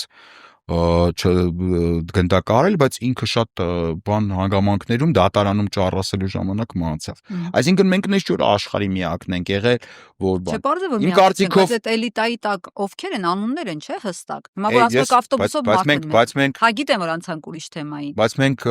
մենակ զինվորական էլիտայի մասին խոսում ենք։ Մենք մշակութային էլիտա չունենք, մենք չունենք տնտեսագիտական էլիտա, մենք չունենք բիզնես էլիտա, մենք չունենք հոգևորական էլիտա։ Հիմա այն ժամանակ, երբ որ Սերժ Սարգսյանին մերժում էին, այդ էլիտա ասածը ձեր, ովքեր ավտոբուսներով մարդիկ էին բերել լցրել, ովքեր էին։ 18 թվականին մարդկանց ես բաժանում եմ մոլորվածների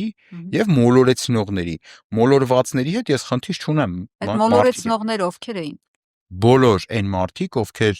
իրանց միջավայրում, իրանց հանրային դաշտում ունեին ճանաչվածություն, իրանց այսպես ասած բարձրաստիճան, ենթադրենք հոգևորական էին, բարձրաստիճան զինվորական էին, օլիգարխ բիզնեսմեններ էին եւ այլ այդ բոլոր այդ մարդիկ 2018 թվականին Սերժ Սարգսյանը բացի պետական համակարգի շատ փոքր իրան նվիրված պետությանը նվիրված փոքր հատվածից ոչ մեկ իր կողքը չի եղել ոչ մեկ եւ այսօր մարդիկ իրան ասում են խիչ կրակեցիր խիչ սպանեցիր խիչը ձերբակալեցիր գիտեք ովքեր որ այդ ժամանակ մարդ էին բերում հրապարակ բայց ես անկեղծ եք ուզում ձեզ պարզ ասեմ իմ կարծիքով ցանկացած ցույց հնարավոր էր ցրել ցանկացած ցույց նույնիսկ բանից հետո գիտեք ցույց ցրելը հեշտ է ցույց ցրելու հետևանքները մարսելն է դժվար առանց աշխարհակաղակական աջակցության այսօր ձեզ մի հատ sense պարզ ֆիշկա եմ տալիս որը որ դուք բան չունեք որ Սերժ Սարգսյանն ասաց ես Փաշինյանին ես 2008 թվականի մարտի 1-ը հնարավոր եղավ հաղթահարել իշխանությունների համար քանի որ աշխարհակաղակական կենտրոններից մեկի աջակցությունը կար առնվազն այդ հաղթահարելու գործում իսկ 2018-ին աշխարհակաղակական բոլոր կենտրոնները ցանկանում էին որ Սերժ Սարգսյանը գնար իշխանությունը այստեղ էլ են Սերժ Սարգսյանին մեղադրում ասում են ուրեմն այդքան տարի պաշտոնավարեց չկարողացավ աշխարհակաղակական կենտրոնների հետ այնպիսի հարաբերություններ ձևավորել որ իրեն պահեին դուք կարծում եք Սերժ Սարգսյանը հարաբերությունները ձևավորելու մեջ է թերացել այսինքն Ենթադրենք օրինակի համար եմ ասում, այդ շատ պարզ կներեք չեմ ուզում ասել ձեզանից է դա հնչում, չեմ ուզում ձեզ այդ նույնը փոխադարձեմ, բայց դա շատ պարզամիտ բան է։ Այսինքն եթե օրինակ Սերժ Սարգսյանը իր երեխեքի քավոր դարձներ Պուտինին, մյուս թորների քավոր դարձներ ենթադրենք Թրամփին, տենց հարաբերություններ ստեղծեր, ասենց ջերմընտանեկան Իրան դեմ դուրս չէին գա աշխարհակաղակական կենտրոնները ներողություն վերջացնում եմ միտքս դա ձևավորվում է այդ պարզամիտ մոտեցումները այդ մակերեսային բելուծությունները ձևավորվում են նույն կենտրոնից որտեղից ձևավորվում է որ այս ինչը Պուտինի ինգերն է հեսա կգա իշխանապողություն կանի այդ մոտեցումը այդ նույն տեղից է ալնում հասկանում եք նույն տեղից է այդ առաջանում որովհետև աշխարհակաղակական հարաբերությունների մեջ անձնական կամ այլ հարաբերություններ գոյություն չունեն աշխարհակաղակական շահեր այդ աշխարհակաղակական կենտրոնները միգուցե մարդկային առումով շատ սիրում էին Սերժ Սարգսյանին եւ շատ ընդունում էին եւ ենթադրում տենց էլ կար բայց Սերժ Սարգսյանը իրանց աշխարհակաղակական շահերին այդ բան խանգարում էր այդքան բան դրա համար հանեցին բերեցին բայց Փաշինյանը մի ուրիշ առումով էլ են կապում Սերժ Սարգսյանի հետ ասում են Հոքոչարյանը չի ֆինանսավորել Փաշինյանին Միքայել Մինասյանը փեսա ինքն է ասել որ ես ֆինանսավորել եմ Փաշինյան դա իհարկե եղել է հայկական ժամանակի այն խոհանոցային եթերների ժամանակ էր խոստովանել եւ դա այսօր օգտագործում են որ տեսեք եւս մի կապ դրա հետ ես չի ցանկանա Միքայել Մինասյանին մեկնաբանել Միքայել Մինասյանը որտեվ ինքը ակտիվ քաղաքականության մեջ չի ինձ համար անհասկանալի եւ միգուցե նաեւ անընդունելի պատճառաբանություններով ես կարծում եմ բայց կա իմ կարծիքը կարող եմ ասել ես կարծում եմ Միքայել Մինասյանի խոսքը կիսատ է մեջ բերվում եւ կիսատ է իր խոսքը անավարտ է այդտեղ նաեւ բայց եղածն էլ լրիվ չի մեջ բերվում այդ հայտնի տեսանյութի մեջ Միքայել Մինասյանը չելենջ էր անում ասում էր ես այսքան փող եմ տվել Նիկոլին Դայց ելեք ասեք որը ինչքան է տվել այն որ այս պահի դրությամբ մենակ ձեր նշած մարդու կողմից ունենք հայտարարություն որ Նիկոլ Փաշինյանին վճարվել է կամ ինչ-որ ֆինանսական բան արվել են էլ ինչի դիմաց էլի դա ամենևին չի նշանակում որ միայն Միքայել Մինասյանն է վճարել դա ամենևին դες բան չի նշանակում դա նշանակում է որ միայն Միքայել Մինասյանն է դրա մասին հրապարակային խոսել դա այդ փաստը կա բայց ես չգիտեմ ինչքանով է ճիշտ այդ թեմայի մեջ մտնելը, որովհետև ես շատ զգուշորեն փորձեցի դեռևս Բերլինում էի գտնվում, այդ թեմայի մասով բան եղավ, խոսակցություն եղավ, ես մի հատ լայվ արեցի եւ մենք ուրիշ բան այդ թեմայով բան խոսացի։ Իսկ այն, որ Փաշինյանը Սերժ Սարգսյանի հետ կառավարական համառանոցում մի քանի ամիս ապրել է։ Դա էլ էլի, որտեվ նշում որպես դա գիտեք, ախր կապի ապացույց, կարող եմ նմանատիպ մի 30 հատ էլ ես բան բերել, ապացույցներ տես ճակերտավոր բերել, բայց դրանից չի փոխվում այդ ամեն ինչի արմատը։ Այդ ամեն ինչի արմատը հետեւյալն է, 21 թվականի կրկնում եմ, 21 թվականի պարտությունից հետո պարտության տարած այս ժողովրդին ընտրություններով պարտության տարած կողմը Դա փակվել է արդեն, այսինքն այդ մնացածը փակվել է, հիմա 21-ին է արդեն։ Չէ, ես եթե թույլ տաք, ես միտքս կասեմ։ 21 թվի պարտությունից հետո պարտվող կողմը, քանի որ միֆ էր փչել, որ ինքը Պուտինի ինգերն է ու հեսա կրելու է սաղին։ Այդ կողմը սկսեց նույն ինտենսիվությամբ այդ կողմից ամենայն դեպս սկսվեց գեներացվել, թե ինչու Պուտինի ինգերը պարտվեց ընտրություններում այդ պատճառահետևանքային կապը բացատրել։ Իսկ բացատրությունը հետևյալն էր, որ մենք հոմենակ Նիկոլի դեմ չենք պայքարում, մենք պայքարում ենք Սերժ Սարգսյանի դեմ, որտեղ ինքն է բերել, մենք պայքարում ենք սրա դեմ, նրա դեմ բան։ Այս ամեն ինչը մեծ հաշվով միֆ է, ժողովուրդը սիրում է դավադրապաշտական այդ բաները, բայց ախր ամենախնդալուն է այս ամեն ինչի մեջ, որ այդ սաղ տեղի ունեցել հրապարակային, սաղի աչքի առաջ ու մինչև հիմա YouTube-ում դրած է։ Այսինքն այդ ամեն ինչը այնպես չի եղել մի 1000 տարի առաջ, մենք էլ տենց ինչ-որ կոդ դա Վինչիի նման ինչ-որ պատկասկեք հավաքելով փորձում ենք հասկանալ ինչ եղել։ Այդ մեր բոլորի աչքի առաջ է եղել, ընդամենը մի քանի տարի առաջ, ավելին ասեմ, YouTube-ում այդ սաղ վիդեոները կա։ Ես անձամբ 30,000-ի կարգի սկրին ունեմ այդ օրերին։ Բոլորը կարամ հրապարակեմ, բայց շատ տխուր կլինի, որովհետև այսօր ակտիվ պայքարող մարդկանցից շատերը, իդեպ ասեմ, այդ ժամանակին աջակցում են։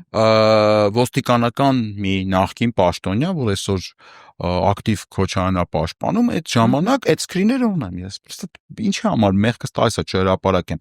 Իրա ռեզումեներ ուղարկել կառավարություն, որպեսի այնտեղ այն ժամանակ Նիկոլը տենց հավաքում էր, չէ՞, ռեզումեներ, որ հեղափոխությունից հետո։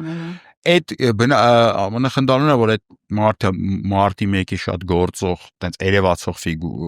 դեմքերից է եղել, բնականաբար, չգիտեմ ինչ հույսով է ինքը ուղարկել իր CV-ին, ու բնականաբար ընդդեից ինչ որ չեն արձագանքել, ու ինքը ամեն օր մտնում էր Նիկոլի լայվերի տակ, այդ սկրիները ունեմ։ Այդ մարդը հիմա օրթոդոքս Քոչարյանական է, ամեն օր գրում էր. «Պարոն վարչապետ, ձեր մեյլը նայեք, ես ձեզ իմ CV-ն ուղարկել եմ, ձեզ իմ նման մարդիկ են պետք, որպեսզի կան երկիրը հեղափոխական բան եւ այլն եւ այլն եւ այլն եւ այլն»։ Այդ սաղ կա, բայց կռիվը Ռիփսիմեջ ջան, այդ դրա մասին չի։ Կռիվը եկեք մի հատ կենտրոնանք, ոնց ենք հանում Նիկոլ Փաշինյանին։ Այդտեղ այդ հարցի մեջ ես թշնամի չունեմ։ Բայց կներեք, եկեք ռուսասմը давайте договоримся на этом берегу։ Եթե միանում ենք իրար, այս անգամ արդեն որպեսի սիներգի գեներացնենք, ասել ասողը, պետք է հասկանանք, որս ինչ ունի։ Հասկանում եք, ինչ ենք դնում սեղանին, որ մեկս։ Դուք ասում եք, ընտրություններին է գնում Քոչարյանը Փաշինյանի հետ, իրենք էլ հակադարձում են, ասում են, 2018-ին դեկտեմբերին հանրապետականը որպես ինչ էր նույն Փաշինյանի հետ ընտրությունների մեջ մեկն։ Հանրապետականին, ես հանրապետական չեմ։ Բայց ձեզ այդպես են դիտարկում։ Իրանք այդպես չեն դիտարկում, իրանք այդպես դիտարկելը հարմար է։ Ես հարց եմ բարձրացնում, նայեք, իրանք երևի չեն ուզում բանանեն, որ մեր մալյան նարեկին պատասխանեն։ Իրանք արդեն միֆ են փչը, որ իմ հետևը եսիմ ինչ որ ուժեր կան, այդ ուժերի հետ են երկխոսում։ Իրանք ցավներ տանեմ, թող այդ ուժերով երկխոսեն, ես խնդիր չեմ տեսնում։ Ես իմ հարցը համառորեն բարձրացնելու եմ։ Էդ էլ այդ միֆերից փչած։ Ասենք, ես չեմ զարմանա, ասեն, որ 6 ամիս է ես եմ Նիկոլի հետ ապրել ամառանոցներում եսի միջ։ Այդ միֆերի շարքից է։ Եթե Սերժ Սարգսյանի հետ ժամանակ օրոք պաշտոն եք ինչ որ զբաղեցրել, արդեն շղթայի մաս եք կազմում, էլի դրա համար։ Այդ դավադրության շղթայի մի մաս եմ զբաղեցրել։ Միգուցե ես չեմ հերքում, բայց նույնիսկ լինելով այդ դավադրության շղթայի մի մաս, չգիտեմ, այդ թալանչի իշխանությունների նախկինների Սերժ Սարգսյանի ստրուկ, չգիտեմ, այդ սաղ լինելով հանդերձ, ես այսօր ելքեր եմ փնտրում Նիկոլ Փաշինյանին ազատվելու, հասկանում եք։ Եվ ասում եմ, չունեմ քաղաքական ամբիցիաներ,